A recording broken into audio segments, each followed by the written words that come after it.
ಹೋದ ವರ್ಷನಿಕ್ಕಿ ಹೆಸರು ಬೆಳೆ ಎಲ್ಲಿ ಬೇಕಾದಲ್ಲಿ ನಾವು ತಿಪ್ಪಿಗೆ ಹಾಕಿದ್ವಿ. 500 ರೂಪಾಯಿ ಕ್ವಿಂಟಲ್ ಹಿಂಗೆಲ್ಲ ಮಾರಿದ್ವಿ. ಅದನ್ನೆಲ್ಲ ಬಹಳ ಕಷ್ಟ ಆಯ್ತು. ಆಮ್ಯಾಗ ಗೋವಿನ ಜೋಳ ಬಂತು. ಗೋವಿನ ಜೋಳಕ್ಕೆ ಸರಿಯಾಗಿ ಬೆಂಬಲ ಬೆಲೆ ಕೊಡ್ಲಿಲ್ಲ ರಾಜ್ಯ ಸರ್ಕಾರದವರು, ಯಾವ ಸರ್ಕಾರದವರು. ಒಟ್ಟ ಗ್ಯಾರಂಟಿಯಿಂದ ನಮಗೆ ಏನು ಉಪಯೋಗ ಇಲ್ಲ. ರೈತರಿಗೆ ಮೋಡ ಬಿತ್ತನೆ ಮಾಡಿ ಮಳಿ ಬರ್ಸಿದ್ರೆ ನಾವು ರೈತರಿಗೆ ಅನುಕೂಲ ಆಗ್ತೈತಿ. ರೈತರಿಗೆ ಮೋಡ ಬಿತ್ತನೆ ಮಾಡ್ರಿ, ಮೋಡನೆ ಬಿತ್ತನೆ ಮಾಡಿ ಮತ್ತ ಬೆಳೆ ಪರಿಹಾರ ಮತ್ತ ಬೆಳೆ ಹಾನಿ ವಾದ ಸಲನು ಬಂದಿಲ್ಲ. ಈ ಸಲ ಸಂಪೂರ್ಣ ಬರಗಾಲ ಅಂತೇಳಿ ಘೋಷಣೆ ಮಾಡ್ಬೇಕು. ರಾಜ್ಯ ಸರ್ಕಾರದಾರಾತು, ಕೇಂದ್ರ ಸರ್ಕಾರದಾತು, ಕರ್ನಾಟಕವನ್ನ ಸಂಪೂರ್ಣ ಬರಗಾಲ ಕರ್ನಾಟಕ ಅಂತೇಳಿ ಘೋಷಣೆ ಮಾಡ್ಬೇಕು.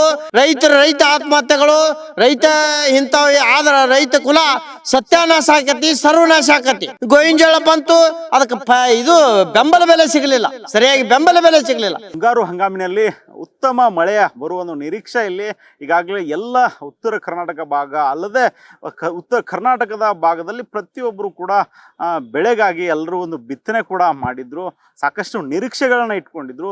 ಕಳೆದ ಬಾರಿಗೆ ಮುಂಗಾರು ಕೈ ಕೊಟ್ಟಿರೋದ್ರಿಂದ ಅಂದರೆ ಹೆಚ್ಚಿಗೆ ಮಳೆಯಾಗಿ ಬೆಳೆಗಳು ಕೈ ಕೊಟ್ಟಿದ್ವು. ಎಲ್ಲ ಒಂದು ಏನಂದರೆ ಸಾಕಷ್ಟು ಮಳೆಯಾಗಿ ಹೆಸರು ಅನ್ನೋದು ಏನಂತಂದರೆ ನೀರಲ್ಲಿ ಮುಳುಗಿಯೋ ಸಾಕಷ್ಟು ಒಂದು ರೈತರಿಗೆ ಸಾಕಷ್ಟು ಒಂದು ಲಾಸ್ ಕೂಡ ಆಗಿತ್ತು. ಅದೇ ರೀತಿ ಈ ಒಂದು ಮುಂಗಾರು ರೈತರು ಯಾಕಂದರೆ ಸಾಕಷ್ಟು ನಿರೀಕ್ಷೆನ ಇಟ್ಕೊಂಡಿದ್ರು. ಈ ಒಂದು ಮುಂಗಾರಿನಲ್ಲಾದರೂ ಕೂಡ ನಾವು ಒಳ್ಳೆಯ ಬೆಳೆಯನ್ನು ಬೆಳಿಬೋದು. ಒಂದು ಸಾಕಷ್ಟು ಏನಂತಂದರೆ ನಿರೀಕ್ಷೆ ಇಟ್ಕೊಂಡಂಥ ರೈತರಿಗೆ ಈಗಾಗಲೇ ಮಳೆರಾಯ ಕೈ ಕೊಟ್ಟಿರ್ತಕ್ಕಂಥದ್ದು. ಯಾಕಂದರೆ ಒಂದು ಈಗಾಗಲೇ ಹೆಸರನ್ನು ಈಗಾಗಲೇ ಬಿತ್ತನೆ ಕೂಡ ಮಾಡಿದ್ದಾರೆ. ಮತ್ತು ಕೆಲವೊಂದಿಷ್ಟು ಭಾಗದಲ್ಲಿ ಮೆಣಸಿನಕಾಯಿ ಅಂತ ನೆಟ್ಟಿರ್ತಕ್ಕಂಥ, ಆದರೆ ಮಳೆನೇ ಇಲ್ಲ. ಯಾಕಂದರೆ ಮಳೆ ಇಲ್ಲದೆ ಜನರು ಈಗಾಗಲೇ ರೈತ ಕಂಗಾಲಾಗಿರ್ತಕ್ಕಂಥದ್ದು. ನಮ್ಮ ಜೊತೆ ಮಾತಾಡಲಿಕ್ಕೆ ರೈತರಿದ್ದಾರೆ, ಅವರ ಕಷ್ಟಗಳನ್ನ ಕೇಳೋಣ. ಸರ್, ಈಗಾಗಲೇ ಮಳೆನೇ ಇಲ್ಲ ಸರ್. ಕಳೆದ ಬಾರಿಗೆ ಮಳೆ ಜಾಸ್ತಿ ಆಗಿ ಬೆಳೆಗಳೆಲ್ಲ ಹಾಳಾಯಿತು. ಈ ಬಾರಿ ಮಳೆನೇ ಇಲ್ಲ, ಏನು ಹೇಳ್ತೀರಿ ಸರ್? ಕಳೆದ 2 ವರ್ಷಗಳಿಂದ ಅತಿವೃಷ್ಟಿಯಾಗಿ ರೈತರಿಗೆ ಭಾಳ ಲುಕ್ಷಣ ಆಯ್ತು. ಹೋದ ವರ್ಷನಿಕ್ಕಿ ಹೆಸರು ಬೆಳೆ ಎಲ್ಲಿ ಬೇಕಾದಲ್ಲಿ ನಾವು ತಿಪ್ಪಿಗೆ ಹಾಕಿದ್ವಿ. 500 ರೂಪಾಯಿ ಕ್ವಿಂಟಲ್ ಹಿಂಗೆಲ್ಲ ಮಾರಿದ್ವಿ. ಅದನ್ನೆಲ್ಲ ಬಹಳ ಕಷ್ಟ ಆಯ್ತು. ಆಮ್ಯಾಗ ಗೋವಿನ ಜೋಳ ಬಂತು. ಗೋವಿನ ಜೋಳಕ್ಕೆ ಸರಿಯಾಗಿ ಬೆಂಬಲ ಬೆಲೆ ಕೊಡಲಿಲ್ಲ ರಾಜ್ಯ ಸರ್ಕಾರದವರು, ಯಾವ ಸರ್ಕಾರದವರು. ಒಟ್ಟು ಮತ್ತು ಹಿಂಗಾಗಿ ಭಾಳ ಕಷ್ಟದಾಗ ವಾಸರನು ಭಾಳ ಸಂಕಷ್ಟದಾಗಿದ್ದರು ರೈತರು. ಅಂಥ ಟೈಮ್ದಾಗ ಮತ್ತು ಹೆಂಗೋ ಸಾಲ ಸೋಲ ಮಾಡಿ ಹೆಂಗೋ ಮಾಡಿ ಈಗ ಬಿತ್ತನೆಗೆ ರೆಡಿ ಮಾಡಿಕೊಂಡು ಬಿತ್ತನೆ ಮಾಡಿಬಿಟ್ಟಾರ. ಎಷ್ಟೋ ಮೊದಲಿನಕ್ಕಿಂತ ರೇಟ್ ಜಾಸ್ತಿ ಐತಿ. ಈಗ ಗೊಬ್ಬರನು ಜಾಸ್ತಿ ಐತಿ. ಆಮ್ಯಾಗ ಹೆಸರು ಬೆಳೆ ಎಲ್ಲ ಜಾಸ್ತಿ ಐತಿ. ಈಗ ಬಿತ್ತನಿಕೆ ಬೀಜ ರೇಟ್ ದುಬಾರಿ ಆಗೈತಿ. ಆದರೂ ಹೆಂಗೋ ಸಂಕಷ್ಟದಾಗ ಈ ಸಲ ರೈತರು ಬಿತ್ತನೆ ಮಾಡಿದರು. ಬಿತ್ತನೆ ಮಾಡಿದ್ರೆ ಸರಿಯಾಗಿ ಮಳೆ ಬರ್ತಾಯಿಲ್ಲ. ಇಷ್ಟರೊಳಗೆ ಮೋಡ ಬಿತ್ತನೆ ಮಾಡಬೇಕಾಗಿತ್ತು. ಈಗ ಲೇಟ್ ಆಗೈತಿ, ಆದರೂ ಮಾಡಬೇಕೀಗ. ಇದು ಗ್ಯಾರಂಟಿಯಿಂದ ನಮಗೆ ಏನೂ ಉಪಯೋಗ ಇಲ್ಲ. ರೈತರಿಗೆ ಮೋಡ ಬಿತ್ತನೆ ಮಾಡಿ ಮಳೆ ಬರ್ಸಿದ್ರೆ ನಾವು ರೈತರಿಗೆ ಅನುಕೂಲ ಆಗ್ತೈತಿ. ಉತ್ತರ ಕರ್ನಾಟಕದ ಬಹುತೇಕ ಕಡೆ ಪೂರ್ತಿ ಬರಗಾಲ ಬಿದ್ದೈತಿ. ನೀವು ಏನು ಮಾಡ್ತಿರೋ ಗೊತ್ತಿಲ್ಲ. ಲಘು ರೈತರಿಗೆ ಮೋಡ ಬಿತ್ತನೆ ಮಾಡಿರಿ, ಮೋಡನೆ ಬಿತ್ತನೆ ಮಾಡಿ ಮತ್ತು ಬೆಳೆ ಪರಿಹಾರ ಮತ್ತು ಬೆಳೆ ಹಾನಿ ವಾದ ಸಲನು ಬಂದಿಲ್ಲ.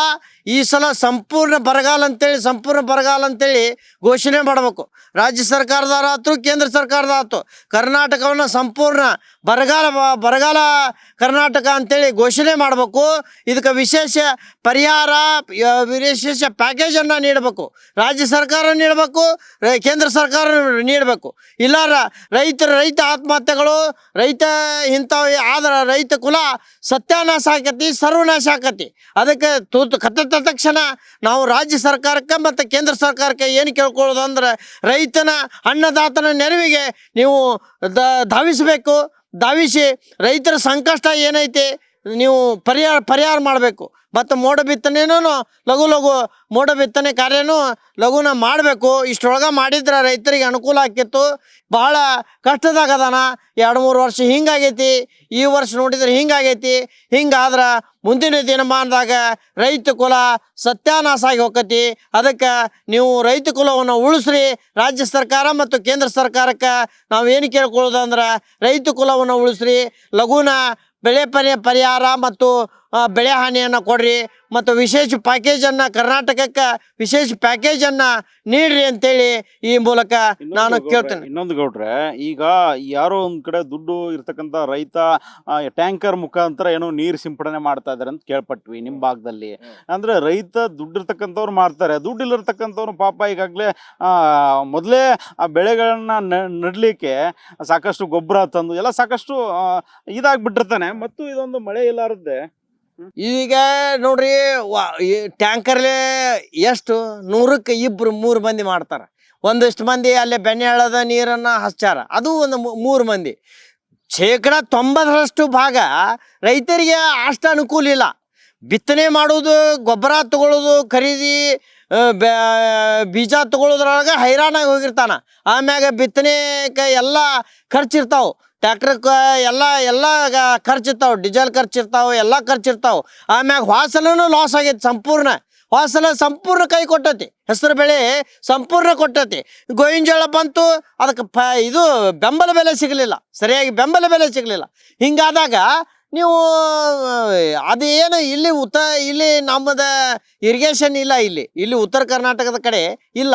ಇಲ್ಲಿ ಯಾರೋ ಒಬ್ಬಿಬ್ಬರು ರೈತರ ಸಂಕಟಕ್ಕೆ ಏನೋ ಮಾಡ್ತಾರೆ. ಹಂಗಂತೇಳಿ 98% ಮಂದಿ ಅದನ್ನೆಲ್ಲ ಮಾಡೋಕ್ಕಾಗೋದಿಲ್ಲ. ಅದಕ್ಕೆ ನೀವು ಕೇಂದ್ರ ಸರ್ಕಾರ ಮತ್ತು ರಾಜ್ಯ ಸರ್ಕಾರ ತಕ್ಷಣ ರೈತರ ಅನ್ನದಾತರ ನೆರವಿಗೆ ನೀವು ಬರ್ಬೇಕಂತೇಳಿ ಈ ಮೂಲಕ ನಾನು ಕೇಳ್ಕೊತೇನೆ. ತಮ್ಮ ಹೆಸರು ಸರ್? ಶಂಕರಗೌಡ ದೊಡ್ಡಮನಿ, ಕುಂದಗೋಳ ತಾಲೂಕು, ಕೆರಿನಾರಾಯಣಪುರ. ಅಂದ್ರೆ ಇಲ್ಲಿರ್ತಕ್ಕಂಥ ರೈತರು ಹೇಳ್ತಾ ಇರ್ತಕ್ಕಂಥದ್ದು, ಈಗಾಗಲೇ ಸಾಕಷ್ಟು ರೈತರು ಈಗಾಗಲೇ ಬಿತ್ತನೆ ಕಾರ್ಯವನ್ನ ಸಂಪೂರ್ಣವಾಗಿ ಮುಗಿಸ್ಬಿಟ್ಟಿದ್ದಾರೆ. ಆದರೆ ರೈತರಿಗೆ ಯಾವುದೇ ಮಳೆ ಇಲ್ಲದೆ ಆಕಾಶದತ್ತ ಈಗಾಗಲೇ ರೈತರು ಮುಖ ಮಾಡಿರ್ತಕ್ಕಂಥದ್ದು. ಅಂದರೆ ಒಂದು ಕಡೆ ಸಾಕಷ್ಟು ದುಡ್ಡನ್ನು ವ್ಯಯ ಮಾಡಿರ್ತಾರೆ, ಯಾಕಂದ್ರೆ ಬಿತ್ತನೆ ಮಾಡಬೇಕಾದ್ರೆ ಸಾಮಾನ್ಯ ಖರ್ಚಿರಲ್ಲ. ಒಂದು ಅಂದರೆ ಅಲ್ಲಿರ್ತಕ್ಕಂಥ ಗೊಬ್ಬರವನ್ನು ತರಬೇಕು, ಟ್ಯಾಕ್ಟರ್ಗಳಂತ ಇರುತ್ತೆ, ಏನೋ ಒಂದು ಚಕ್ಕಡಿಗಳಿಗೆ, ಒಂದು ಎತ್ತುಗಳಿಗೆ ಸಾಕಷ್ಟು ದುಡ್ಡನ್ನು ಕೊಟ್ಟು ರೈತರನ್ನು ಬೆಳೆ ಮಾಡಿಸಿರ್ತಾರೆ. ಆದರೆ ಬೆಳೆಗೆ ತಕ್ಕಂಗೆ ಮಳೆ ಇಲ್ಲ ಅಂತಂದರೆ ಈಗಾಗಲೇ ಬೆಳೆಗಳೆಲ್ಲ ನೆಲಕ್ಕೆ ಕಚ್ತಾ ಇದೆ ಅಂತೇಳಿ ಇಲ್ಲಿರ್ತಕ್ಕಂಥ ರೈತರು ಕೂಡ ಹೇಳ್ತಾ ಇರ್ತಕ್ಕಂಥದ್ದು. ಆದರೆ ಇದು ವಾಣಿಜ್ಯ ನಗರಿ ಅಂದರೆ ಹುಬ್ಬಳ್ಳಿ ಅಂತಂದರೆ ಸುತ್ತಮುತ್ತ ಭಾಗ ಏನಿದೆಯಲ್ಲ, ವಾಣಿಜ್ಯ ಬೆಳೆಗಳಂತಂದರೆ ಹತ್ತಿ ಇರ್ಬೋದು, ಮೆಣಸಿನಕಾಯಿ ಇರ್ಬೋದು, ಉಳ್ಳಾಗಡ್ಡಿ ಇರ್ಬೋದು, ಈ ರೀತಿ ವಾಣಿಜ್ಯ ಬೆಳೆಗಳನ್ನು ಈ ಭಾಗದಲ್ಲಿ ಬೆಳೀತಾರೆ.